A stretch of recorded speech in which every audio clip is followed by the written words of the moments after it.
सत्ता पक्ष और विपक्ष इन दोनों में जब तक खींचतान ना हो तो दिन की शुरुआत अधूरी सी लगती है। एक दूसरे के धुरविरोधी होना तो इनकी परम कर्तव्यों में से एक लगता है। कारण कुछ भी हो, लेकिन सत्ता पक्ष के हर फैसले से विपक्ष की असहमति ही देखने को मिलती है, फिर वो चाहे तर्क संगत हो या बिना तर्क के। ऐसा ही कुछ हुआ बीते दिनों जब राहुल गांधी अपने बेल्जियम दौरे पर थे। उन्होंने विदेशी जमीन पर बयान दिया था कि भारत में लगातार माहौल बिगाड़ने का काम किया जा रहा है और देश में अल्पसंख्यकों पर हमले हो रहे हैं, लेकिन सरकार कुछ नहीं कर रही है। यही नहीं, राहुल ने केंद्र सरकार पर हमला बोलते हुए कहा था कि मोदी सरकार आम लोगों की बातों पर ध्यान नहीं दे रही और केवल अपने कुछ खास लोगों की बात सुनती है।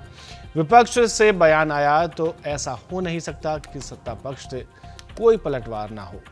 तो जवाब आया केंद्रीय मंत्री ज्योतिरादित्य सिंधिया का। उन्होंने कांग्रेस नेता राहुल गांधी का नाम लिए बगैर उन पर हमला बोला। उन्होंने कहा कि भारत जब विश्व पटल पर सितारे की तरह उभर रहा है तो कुछ दलों को बेचैनी का अनुभव हो रहा है। कुछ संकीर्ण विचारधारा वाले राजनीतिक दल इससे ईर्ष्या करते हैं।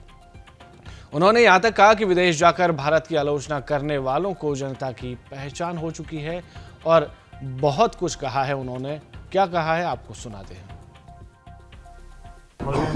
कुछ ऐसे दल होते हैं जिनको जब भारत एक सितारे के रूप में विश्व पटल पर उभर रहा हो तो एक बेचैनी का अनुभव उनको होता है। और कुछ लोग ऐसे होते हैं जिनकी विचारधारा और सोच अपनी लकीर लंबी खींचने की नहीं, लेकिन दूसरों की लकीर को छोटे करने की मानसिकता होती है। जिस भारत ने सफलतापूर्वक और मैं कहूँगा ऐतिहासिक रूप से सफलतापूर्वक G20 का आयोजन प्रधानमंत्री जी की अध्यक्षता में संभव किया,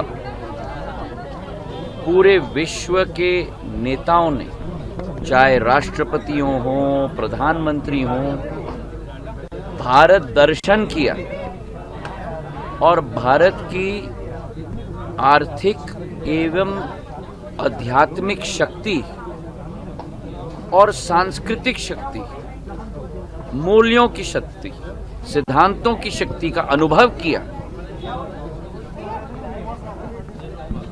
राजघाट में जाकर बापू महात्मा को विश्व के G20 के देशों के नेतृत्व ने विनम्र पूर्वक श्रद्धांजलि अर्पित की।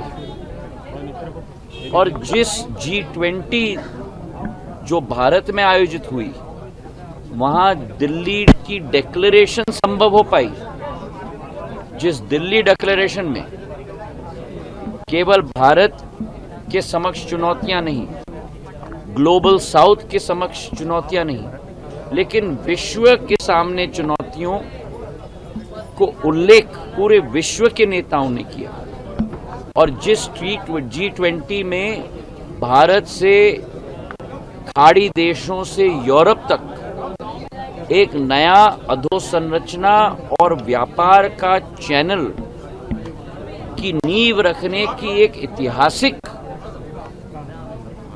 घोषणा की गई, उस सफलतापूर्वक आयोजित G20 से जलन कुछ छोटी मानसिकता के दलों की हुई।